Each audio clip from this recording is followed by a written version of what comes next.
of the things that's special about Carol is that there's not that much dialogue. And a lot of the speaking really goes on with the actor's eyes, so that the music has a lot of room to occupy. It's there to take the journey with the two women. Hello, my darling. Guess what I brought you?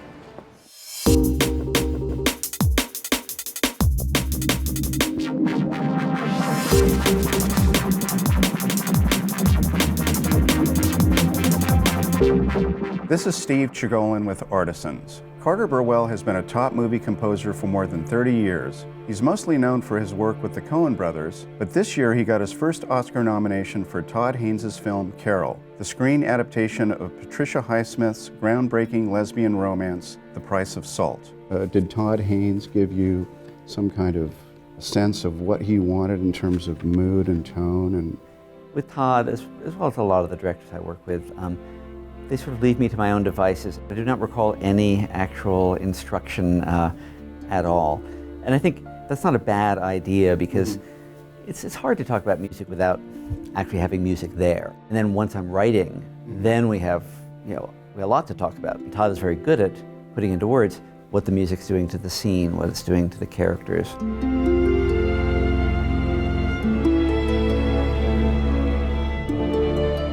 I like the use of space and silence in this movie. There seems to be very little music when there's dialogue being spoken. I'll say right away that I don't really like writing music under dialogue unless there's a particular reason. If I really have to, if the dialogue needs music for some reason, and I do this with the Coen brothers often, the music will be there under dialogue, but for ironic purposes. In other words, the music is telling you something that's really not present in the dialogue, maybe the opposite thing of what's going on. The two lead characters are kind of cool to the touch. The shop girl, played by Rooney Mara, is very young, she's unformed. I don't think she is able to put into words how she feels about Carol. She's just fascinated by her, and you see it in her eyes. It just doesn't come out of her mouth. And I tried to keep the music in tune with what we're seeing in her eyes.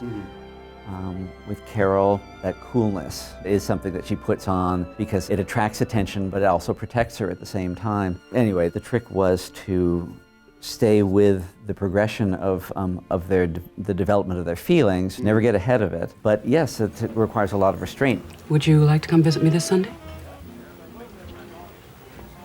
Yes. But your music seems to almost kind of exist outside of this time frame somehow. Well, it's certainly one of the questions beginning a period film like this, especially when so much attention has been lavished on all these other elements to make them correct to the period. I didn't see any reason why the score needed to be truly of the period. For one thing, for me as a composer, I'm not that great at pretending I'm a composer from the 50s or from any particular period. I have a voice, I think, as a composer that I work within. I wouldn't be that great. I think a lot of other composers are good at putting on a hat and being, Renaissance composer or Prohibition era, bootlegger composer. I'm not that good at that. I have a feeling, my music is my music, and I didn't really try to do that.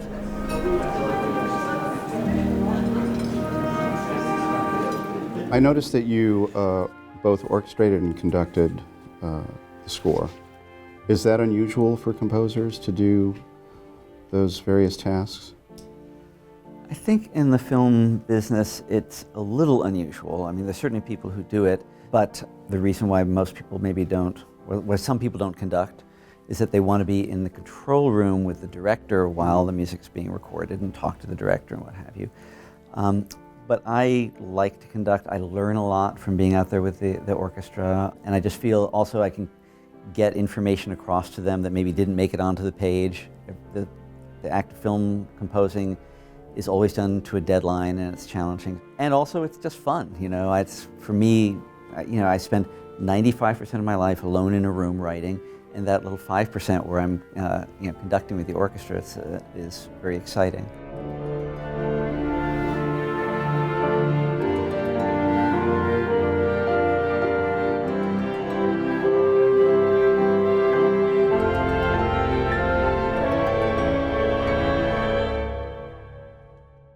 Please click like on this video, share it with your friends, and tell us what you think in the comments.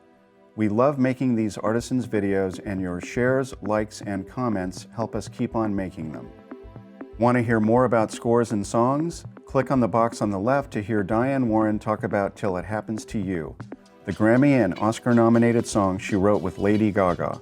Click on the box on the right to see Mark Isham on the music of American Crime. To never miss an Artisans video, click on the subscribe button. That will sign you up for the Variety channel. There's a new Artisans video every week, so come back soon. Thanks for watching.